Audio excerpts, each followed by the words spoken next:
Bonjour à tous et à toutes. Alors là, on est parti pour la traite. Alors aujourd'hui, je vous retrouve pour parler de la traite. Donc la traite est pratiquée 2 fois par jour. Ici à la ferme, on la pratique, elle est faite à 6h30 le matin puis à 16h30 le soir. Donc l'intervalle de traite est de 10 heures. Donc c'est un très bon intervalle, un intervalle intéressant parce qu'il va permettre à la vache de sécréter du lait tout au long de la journée. Comme son cycle naturel, sans que la citerne du treillon, donc c'est le lieu où est stocké le lait, soit plein. Parce que si cette citerne du treillon est pleine, eh ben en fin de compte, il y aura plus de sécrétion, parce que voilà, ça sera plein. Donc cet intervalle de 10 heures va permettre que au niveau de la production laitière, on soit le plus correct, c'est-à-dire que il n'y ait pas de perte de lait en fait. Donc on va pouvoir produire entre guillemets le plus de lait possible par rapport aux animaux. Donc ça va être intéressant voilà pour ça. Et puis en même temps le fait que il y ait pas de il y a un minimum de temps où cet endroit de stockage du lait donc qui est la citerne du treillon est pleine. Donc comme il y aura très peu de temps où cette citerne sera pleine, et bien en fin de compte ça va limiter les infections de la mamelle, parce que à savoir que une mamelle, si il y a un oubli du treilleur, ou si on traite mal la vache, et ben le fait que le lait stagne dans la mamelle va produire une infection. Donc c'est important de vraiment veiller à ça, notamment avec cet intervalle. Donc cet intervalle permet, donc comme j'ai dit, pour le bien-être de l'animal, c'est-à-dire qu'il va pas garder du lait trop longtemps et ça ne risque pas d'infecter son état de santé. Et aussi, euh, on parle d'idéal de 12 heures d'intervalle, mais c'est très compliqué à respecter.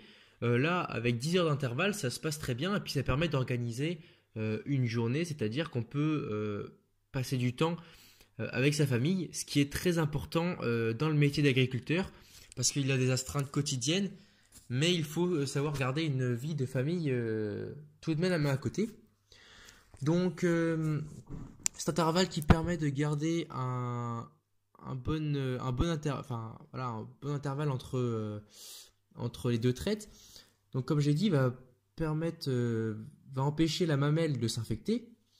Donc par conséquent, les globules blancs qui sont contenus dans la mamelle, qui servent à défendre des bactéries, des infections plutôt, vont se retrouver dans le lait. Et un lait qui est plein de cellules, on appelle ça, est un lait impropre à la conservation, au-delà d'un certain taux qui est vachement réglementé. Et en cas de taux de cellules trop élevé, des pénalités sur la paye du lait seront effectuées. Donc c'est à l'éleveur de vraiment gérer ça. Le lait trop de cellules dans le lait va vraiment lui faire perdre de la qualité, que ce soit en conservation, en transformation, etc. Donc c'est vraiment, faut vraiment limiter ça un maximum, voire peut le rendre impropre à la consommation. Donc le lait deviendrait alors une perte. Donc quand la mamelle est infectée, donc on appelle ça que la vache a une mamite. Généralement, on va essayer de voir l'état de la mamelle, donc comment il se développe, si c'est grave ou pas. Et si c'est grave, on va devoir la soigner aux antibiotiques. Donc voilà, on va lui faire un traitement aux antibiotiques pour aider à la vache à combattre cette infection. Et pendant ce traitement, un délai est inscrit donc sur les boîtes d'antibiotiques, un délai qui va être absolument à respecter. Ce délai va nous indiquer le temps pour lequel on va pas devoir, enfin le lait va être impropre à la consommation, c'est-à-dire qu'il va rester des résidus. Donc une fois ce délai dépassé, il n'y aura plus de résidus des antibiotiques dans le lait, donc il va redevenir à nouveau propre à la consommation. Et ce lait qui sera donc dans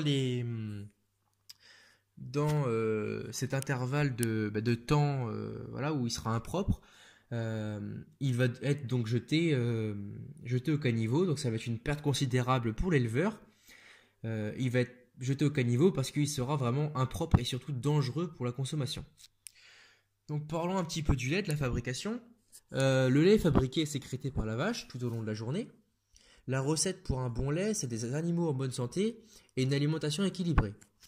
À savoir que la digestion des aliments, c'est leur dégradation pour en extraire leurs composants, et ces composants-là vont circuler dans le sang.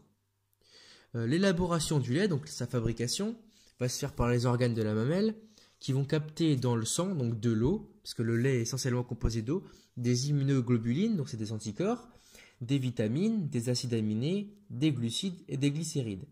Pour donner un lait au final qui va être riche donc en eau, en immunoglobulines, en vitamines, en lactose, en caséine, en globules gras. Donc ça va être important pour la richesse du lait.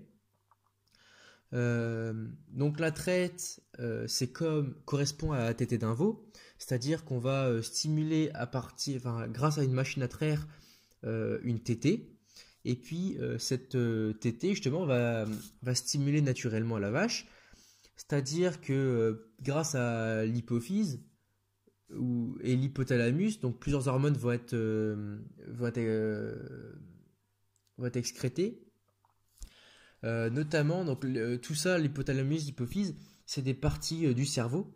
Donc voilà, c'est pour dire que c'est complètement naturel. Donc la vache va produire naturellement de l'ocytocine, qui est l'hormone responsable de l'éjection du lait. Donc ces ligaments du treillon vont se lâcher et vont laisser du coup couler le lait. La vache donc va libérer son lait et va ressentir un effet d'apaisement. Et par conséquent, on va apprécier ce moment. C'est pour ça que généralement, les vaches vont de elles-mêmes à la traite, et que pour les exploitations qui possèdent un robot de traite, justement, les vaches vont venir d'elles-mêmes au robot. Donc la traite est aussi le moment où on va pouvoir observer les animaux malades et observer les animaux tout court, et voir les animaux qui expriment leur comportement naturel, comme les chaleurs. Donc les chaleurs, signifie qu'elles sont prêtes à être fécondées. Voilà. Donc pendant la traite, on va également nourrir les veaux. Cependant, donc, la traite reste une astreinte quotidienne, même si c'est un moment où l'éleveur entretient le lien de confiance avec ses animaux. La traite, c'est aussi des responsabilités. L'éleveur doit s'assurer du coup de remplir le tank avec un lait qui est produit, mais de haute qualité du gustative et sanitaire. C'est très important, parce que ce lait va se retrouver directement dans nos briques de lait que l'on va boire, donc hors de question de rendre quelqu'un malade à cause d'une erreur de l'éleveur. Donc tout ça pour dire que en plus de toutes ces contraintes qui sont les astreintes et toutes ces réglementations, l'éleveur sera payé à un prix complètement dérisoire par rapport à tous les efforts fournis pour avoir un produit de qualité. Et ce produit de qualité, il sera créé pour vous. Donc j'ai qu'un mot à dire, buvez du lait, soyez-en fiers, parce que tous les agriculteurs, tous ceux qui font le lait, font vraiment ça avec passion, et vraiment pour produire un lait vraiment de meilleure qualité possible. Alors buvez du lait, et puis je vous dis à lundi pour une nouvelle vidéo, et n'oubliez pas de vous abonner à la chaîne pour ne pas la rater. Allez, c'était Théo, et puis à très bientôt pour une prochaine vidéo. Salut!